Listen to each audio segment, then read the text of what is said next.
A missão de Jesus continua.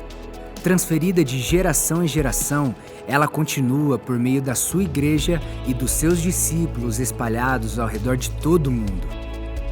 De braços abertos, avançamos das cidades para as nações, acolhendo o órfão, atendendo a causa do estrangeiro e cuidando de tudo aquilo que Deus nos deu, vivendo pela missão de ganhar todas as pessoas para Jesus. E hoje, em nossa última mensagem, iremos aprender a amar e ver Cristo sendo formado em todas as pessoas, levando cada um à maturidade cristã e ao entendimento pleno do amor de Deus. Para acompanhar os pontos da mensagem e os versículos utilizados, preparamos um esboço digital, que pode ser baixado por meio do QR Code ou pelo app Igreja da Cidade, disponível para Android e iOS.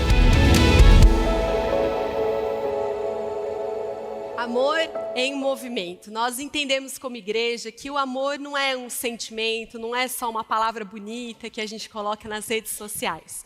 Amor é prática, o amor se move, o amor transforma a vida das pessoas. Transformou a minha, vai transformar a sua também. E a igreja é a manifestação do amor de Deus de maneira prática. O movimento do amor de Deus na vida das pessoas. E hoje a gente está na quarta e última mensagem dessa grande série que mexeu com a gente, né? Nos movimentos que nós temos dia a dia. Meu nome é Mariana, eu sou uma das pastoras aqui da Igreja da Cidade e hoje eu vou conversar com você um pouquinho mais sobre o amor em movimento e esse processo lindo de crescimento e formação espiritual.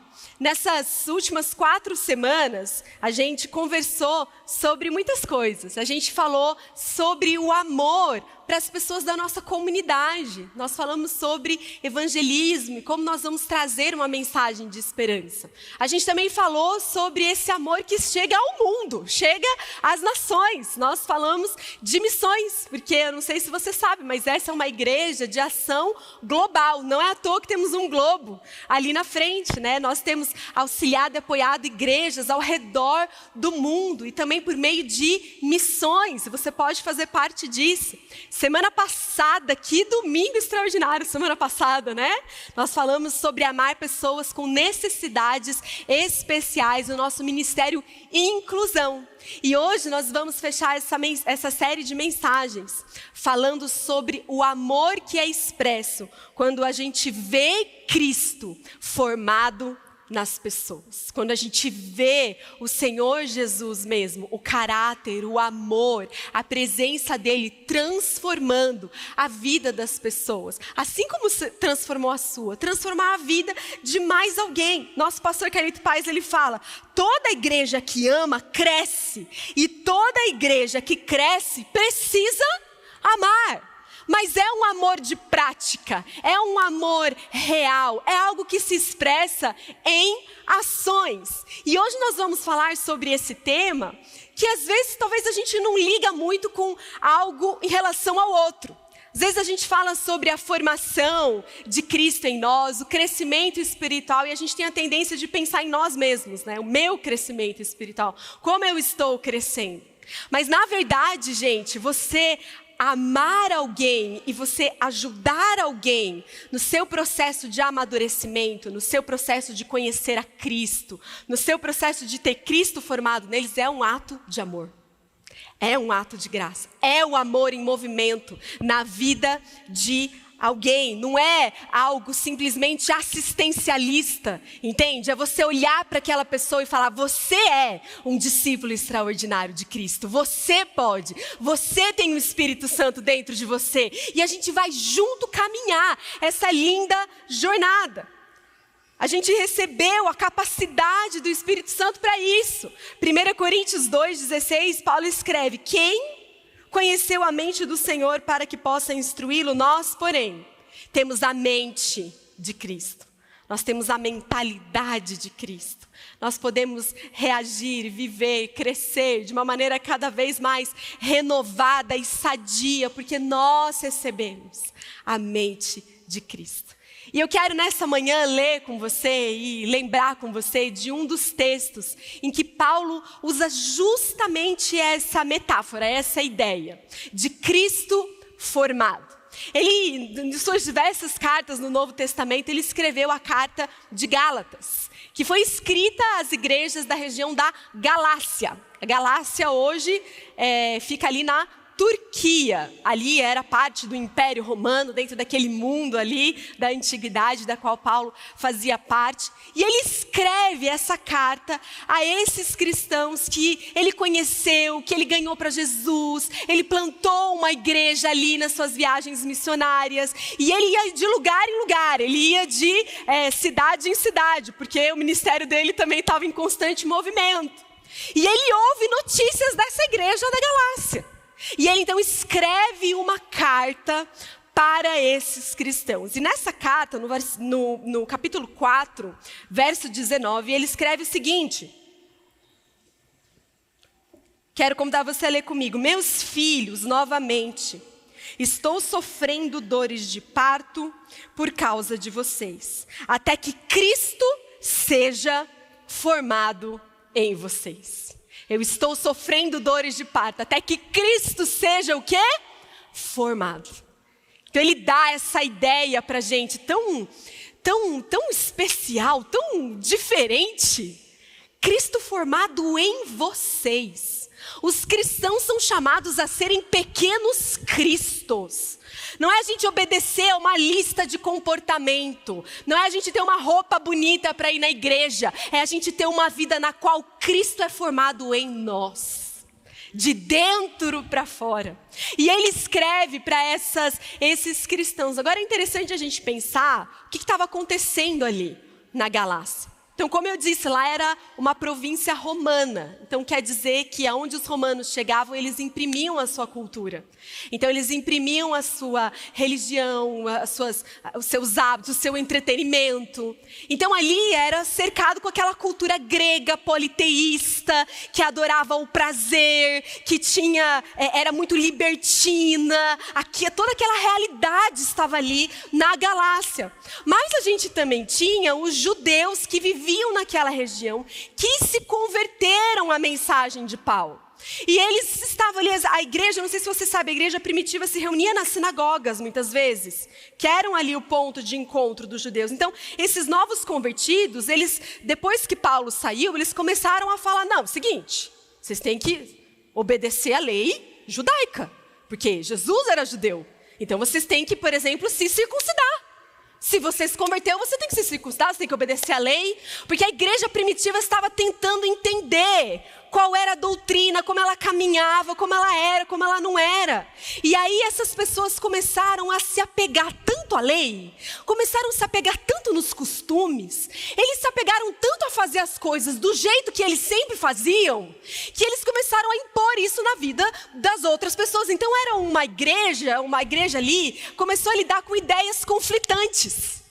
Um falava uma coisa, outro falava outra coisa. Um era radical de um jeito, o outro era radical do outro.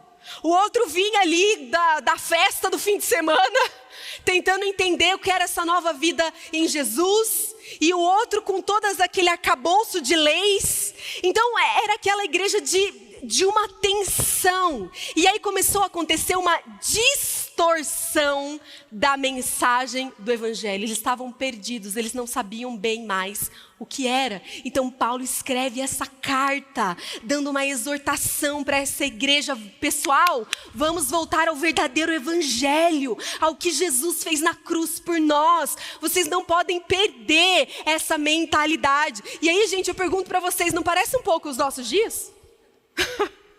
De ideias conflitantes? Uma pessoa falando uma coisa, outra pessoa falando outra coisa, cada um querendo imprimir no outro a sua própria opinião, e às vezes o evangelho fica distorcido no meio disso tudo. Gente, ter Cristo formado em nós não é uma opção de eu ser um cristão premium, é uma questão de sobrevivência. Porque eu preciso entender, e eu preciso crescer e me enraizar nesse mundo cheio de vozes confusas. Eu preciso entender quem eu sou em Cristo e crescer nessa identidade cada vez mais. É por isso que discipulado é um ato de amor, é um ato de graça. Discipular alguém e ser discipulado é amor em movimento, é amor na prática. E hoje a gente vai falar um pouco sobre isso em cima desse versículo de Paulo. Ele vai falar tantas coisas nessa carta, mas a gente vai destacar esse versículo para a gente pensar em algumas coisas em especial. Então, para você ter Cristo formado em todas as pessoas da sua vida, pessoas que estão perto de você. Talvez você pense assim, Mari, eu não estou discipulando ninguém hoje, eu não sei. Não estou em GDC, eu não estou no grupo da cidade, outra vez eu venho de vez em quando na igreja. O que isso quer dizer para mim? Eu quero dizer que você, aonde você está, você tem um nível de influência na sua vida, não tem? Se você é pai, se você é mãe, se você é professor, se você é colega de alguém, você tem um nível de influência, os seus relacionamentos estão dizendo algo para você. Ter Cristo formado em nós é necessariamente a gente também participar do processo de formação de Cristo em outra pessoa. Essa é a beleza de sermos igreja. Então, para a gente viver essa realidade, qual que é a primeira coisa que chama muito a atenção aqui? É que a gente precisa afirmar o princípio da família e da paternidade espiritual. Como eu disse, Paulo, quando ele escreveu a carta ao Gálatas, ele meio que estava dando um puxão de orelha no pessoal, entendeu? Ele estava assim, gente, peraí, silêncio, sabe assim? Vamos sentar aqui, vamos colocar as coisas no lugar, né? E aí ele usa uma expressão, meus filhos. Ah, meus filhos, eu estou sofrendo dores de parto. E é uma expressão assim, é tão forte, né? É uma expressão familiar. É uma expressão que traz intimidade, que traz cuidado, que traz algo tão próximo. Sabe, Paulo não escreveu assim, meus adeptos, não é? Ele não escreveu assim, meus alunos. Ele não escreveu assim, meus fãs, né? Meus seguidores do TikTok. Ele não escreveu isso. Ele escreveu meus filhos. Porque o fato de serem filhos espirituais dava todo o contexto para aquela palavra que ele ia dar. É ou não é? Inclusive, né, a gente podia estudar sobre essa questão de paternidade espiritual em cima de Gálatas, porque eu não sei se você sabe, mas Gálatas é um tratado teológico da paternidade espiritual. Paulo vai explicar como Abraão foi o pai da fé, e pela fé nós somos salvos, né? E aí, para você estudar profundamente o livro de Gálatas, a gente vai ter um curso só de Gálatas lá, e você vai participar e vai aprender bastante sobre isso. Mas como eu não tenho tempo aqui, eu quero te adiantar isso. Essa carta inteira vai falar sobre paternidade espiritual e família espiritual. Mas o que eu quero que você entenda é que ele usa essa expressão, meus filhos. E aí, gente, a gente tem que entender discipulado. A gente aprende uns com os outros. Quando você pensa os 12 discípulos de Jesus, qual deles teve carreira solo? Nenhum deles. Todos eles caminharam com alguém. Todos eles fundaram igrejas. Todos eles tiveram discípulos. Porque é esse contexto de envio de uma família apostólica, de paternidade espiritual, entende? E Paulo vai dizer isso. A gente só vai, existem aspectos do nosso crescimento que a gente só vai viver realmente nesse contexto de relacionamentos.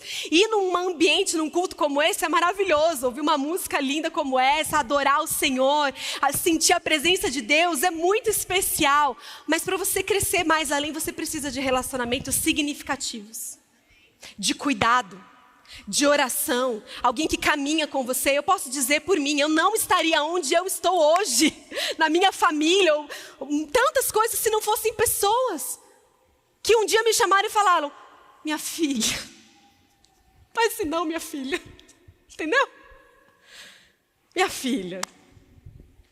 Ou de dar uma palavra de encorajamento. Pode ir, vai, faz o seu melhor, vai, filha. E aqui na nossa igreja a gente está falando justamente isso. Vai, filho, vai, filha, vive tudo que o Senhor tem para você. Nós estamos juntos, você não está sozinho. Nós vamos ver milagres acontecerem, nós vamos crescer na fé, nós vamos avançar como igreja. Nós somos uma família espiritual. Amém. Discipulado se faz em família. Inclusive a família é o primeiro ambiente onde o discipulado acontece. O primeiro discipulador de uma criança se chama papai e mamãe. E a gente não pode desistir desse chamado. Então valorize, perceba, entenda a motivação por trás. Eu fico pensando naquela igreja ouvindo, eu ouvi umas verdades duras de Paulo, sabe assim? Paulo chamou a atenção das pessoas. Ele falou, gente, vamos voltar. Mas ele usa esse termo, meus filhos. Entenda, sabe? A motivação de cuidado, a motivação de amor. A motivação da gente querer avançar. Pessoas não são perfeitas. Igrejas não são perfeitas. Essa igreja é imperfeita porque eu estou aqui, você está aqui também. Então a gente não pode esperar que ela tenha uma visão consumista da igreja, entende? Mas uma visão de família, onde a gente cresce até mesmo com as falhas uns dos outros. E a gente vai crescendo cada vez mais. Eu sempre brinco, né? A gente acha que é um crente muito maduro até o dia que você casa. Nossa, eu estou tão bem na minha fé, né? Até o dia que você casa. E aí a pessoa deixou a meia em cima da cama, né? E aí você sobe aquela raiva, enfim. Você é um cristão muito maduro, até você ter um filho adolescente, né? Entende?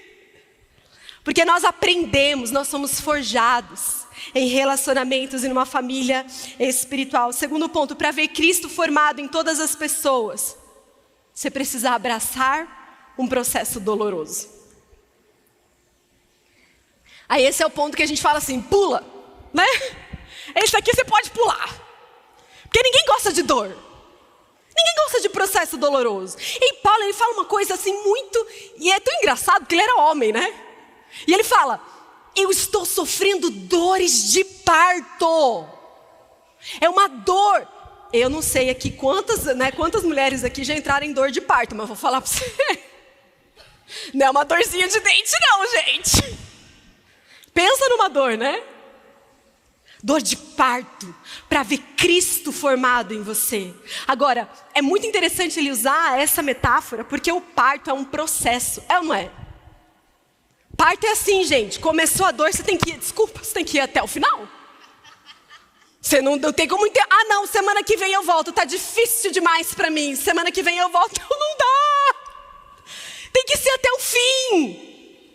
E o processo, quando nós estamos caminhando com alguém, gente, tem que ser até o fim. Nós não podemos abortar pessoas, abortar coisas que o Senhor entregou para nós. Nós temos que ir até o final, nem que seja uma dor, nem que seja dolorido, nós vamos abraçar o processo, porque Deus está gerando uma coisa nova.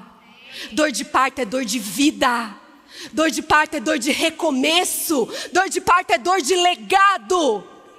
Então se você está caminhando com Jesus, se você está caminhando, abençoando alguém, acompanhando alguém, orando por alguém dentro do seu GDC, e está doendo, está desconfortável, bem-vindo, é isso mesmo. É sinal que você está no caminho certo. Mas é uma dor de vida, é uma dor de graça.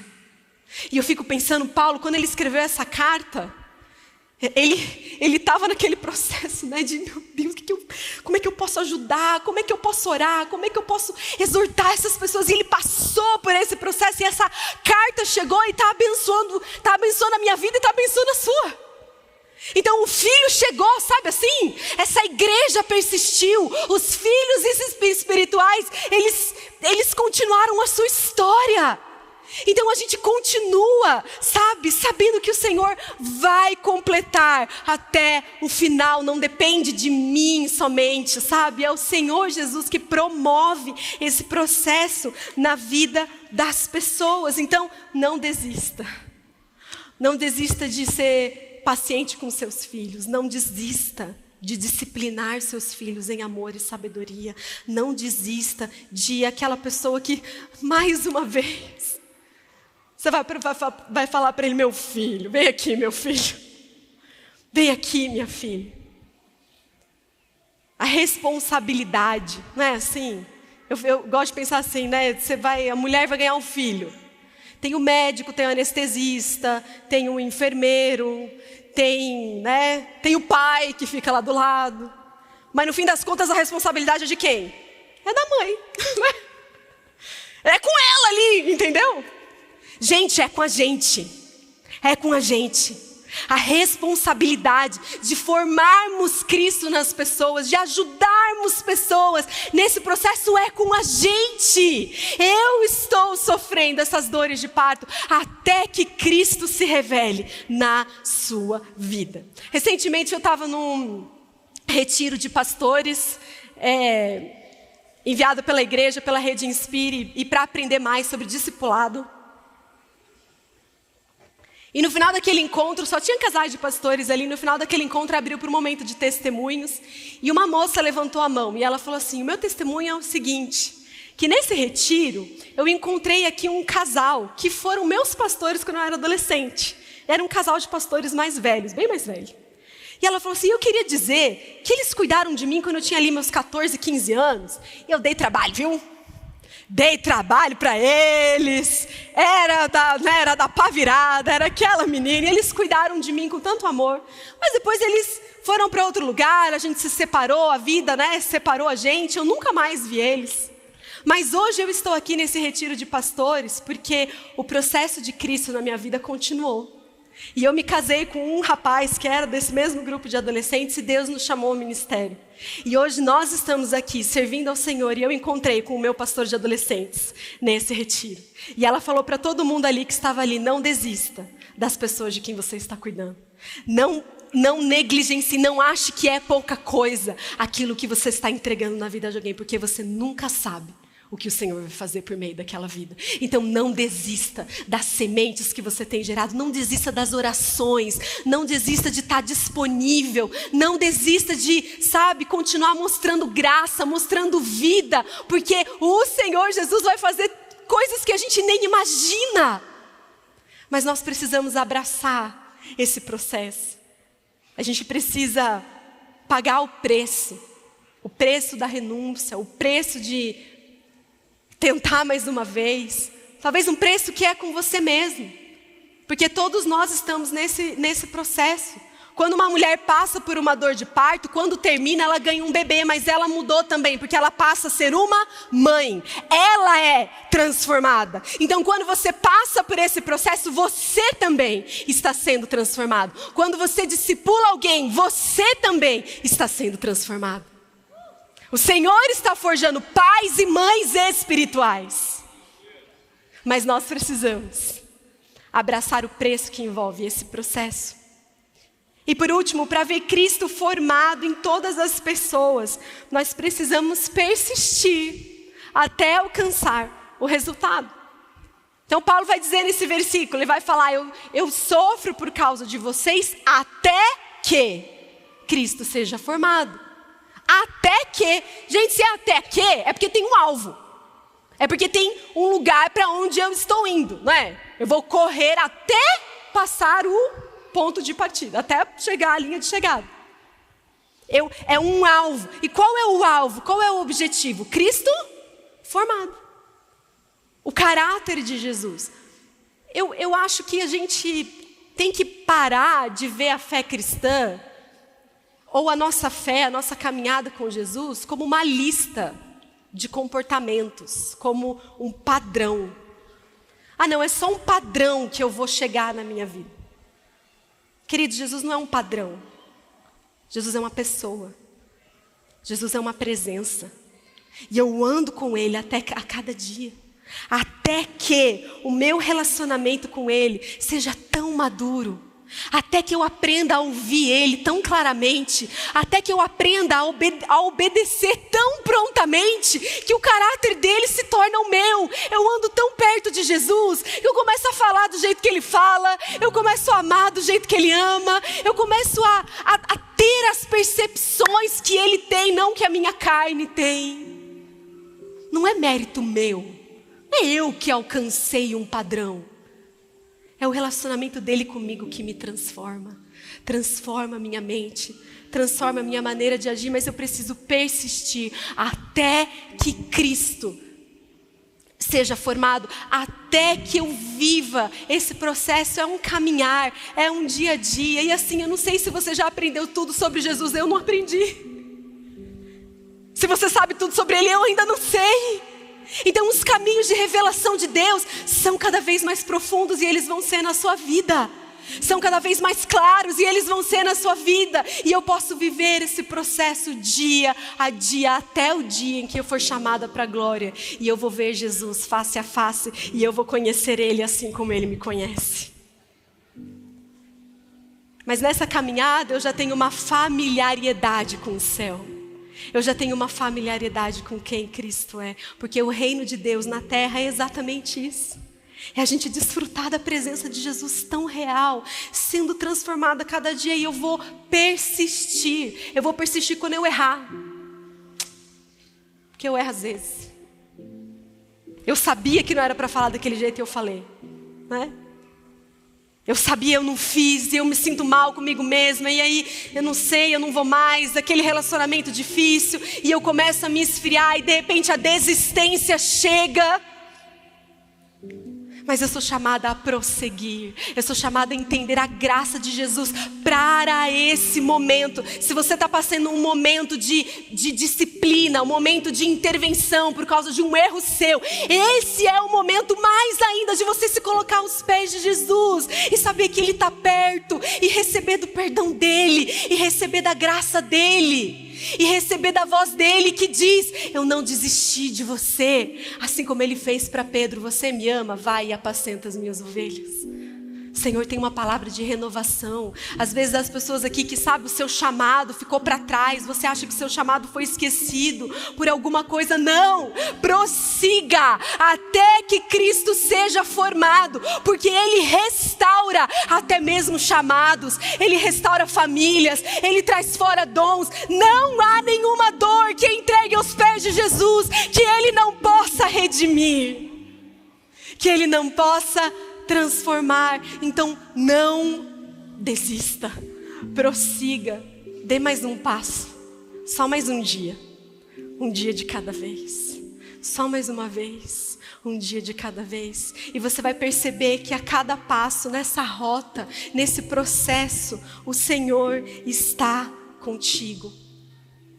Então essa é a pergunta para a gente. O meu relacionamento com Deus, o meu relacionamento com Jesus, ele tem caminhado nessas prerrogativas de rendição, de renovação da mente, de chamado. Quem eu tenho caminhado? Quem tem caminhado comigo? Quem tem caminhado ao meu lado de maneira que eu posso compartilhar do que eu aprendi? A gente como igreja, esse é a nossa missão. É isso que devemos fazer, não é apenas para alguns, entende? Não é apenas para um pastor ou só o líder de GDC. É um chamado para todos nós, é um chamado para você. Porque você foi chamado a ser um discípulo extraordinário. Mas você precisa dizer sim. Eu quero concluir com você lembrando um texto que na verdade é o nosso texto base para a nossa rota de crescimento. É o texto que tem dado essa direção para a maneira como a gente está estruturando todos esses ambientes de crescimento. E o apóstolo Paulo ele vai escrever assim: portanto, irmãos, eu peço pela misericórdia de Deus que se ofereçam. Que se ofereçam. É uma decisão pessoal, consciente. Se ofereçam em sacrifício vivo, santo, agradável a Deus. Esse é o culto racional de vocês. Não se amoldem ao padrão deste mundo, mas transformem-se pela renovação da sua mente, para que sejam capazes, estejam prontos de experimentar a boa, a perfeita, a agradável vontade de Deus. O processo de crescimento, ele pode até envolver dor, mas ele é leve, ele é bom, ele é agradável, porque não existe lugar melhor de estar do que dentro da vontade de Deus. Renovar a nossa mente. Permitir que Cristo seja formado em mim quando eu lido com a minha ira, quando eu lido com os meus desejos sexuais que vão contra o que Deus tem para mim, quando eu lido com a minha relação com o dinheiro, quando eu lido com os meus relacionamentos mais próximos. Tudo isso é a esfera do crescer, do formar de Cristo em mim. Gente, não é um vocabulário evangélico, não é um lugar aonde você vai, é quem você é e o que você permite ser em Jesus. Então que a gente possa viver os nossos relacionamentos completamente restaurados, rendidos do mundo, rendidos ao Senhor, rendidos a Cristo, separados do mundo, conhecendo a gente mesmo de uma maneira equilibrada, servindo as pessoas com excelência, vivendo em amor, como a minha resposta padrão, assim como Jesus viveu, vivendo essa rota de crescimento, essa caminhada a cada dia, que é a nossa vida cristã. Sabe, gente, às vezes a gente pode achar que é difícil seguir Jesus, é difícil ser um cristão maduro, mas na verdade Jesus mesmo é o caminho. Ele mesmo é o caminho. Ele falou: eu sou o caminho, a verdade e a vida. Então a vida cristã é extremamente simples, profunda, mas muito clara. É você caminhar com Jesus dia a dia e perceber as decisões que Ele tem pedido a você, vivendo rendição, vivendo renovação da sua mente, vivendo a revelação de quem Deus é e quem você é nele, e vivendo e entendendo que você é resposta ao mundo. Você foi chamado para servir, você foi chamado para anunciar, você foi chamado a exercer os seus dons. Agora, à luz do que você acabou de receber, esta palavra da fé, qual é a sua resposta? A palavra mais poderosa é arrependimento. Quando nós nos arrependemos e cremos, a palavra de Deus entra em nossa mente, em nosso coração e nos transforma. Algumas pessoas ouvem e não dão nenhuma resposta, mas eu acredito que hoje o Espírito Santo tocou você de forma especial. Qual é a sua resposta? Hoje, você quer receber Jesus como seu Salvador e Senhor pessoal? Pode levantar a mão aonde você está. Deus abençoe a sua vida. Que Jesus Cristo agora seja seu Salvador e Senhor. Será que você que está afastado também não é hora de você se arrepender e receber esta bênção de voltar para Jesus e para a igreja? Se esta é a sua decisão, também Deus abençoe a sua vida.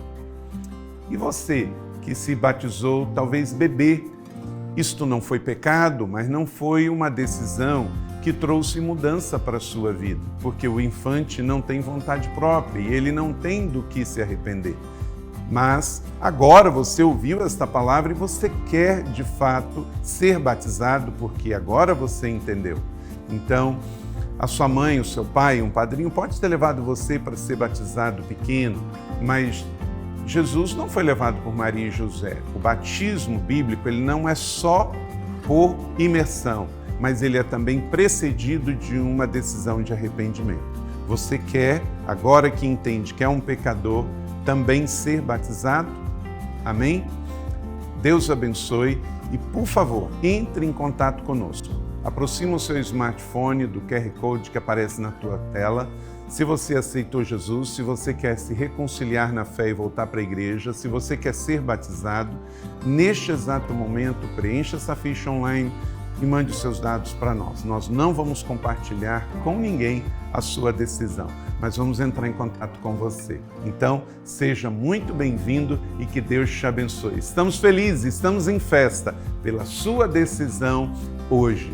Que Deus te abençoe e vamos juntos viver um dia de cada vez a nossa fé em Jesus. Seja muito bem-vindo à família Igreja da Cidade, a sua família para você pertencer. Deus te abençoe. Muito obrigado.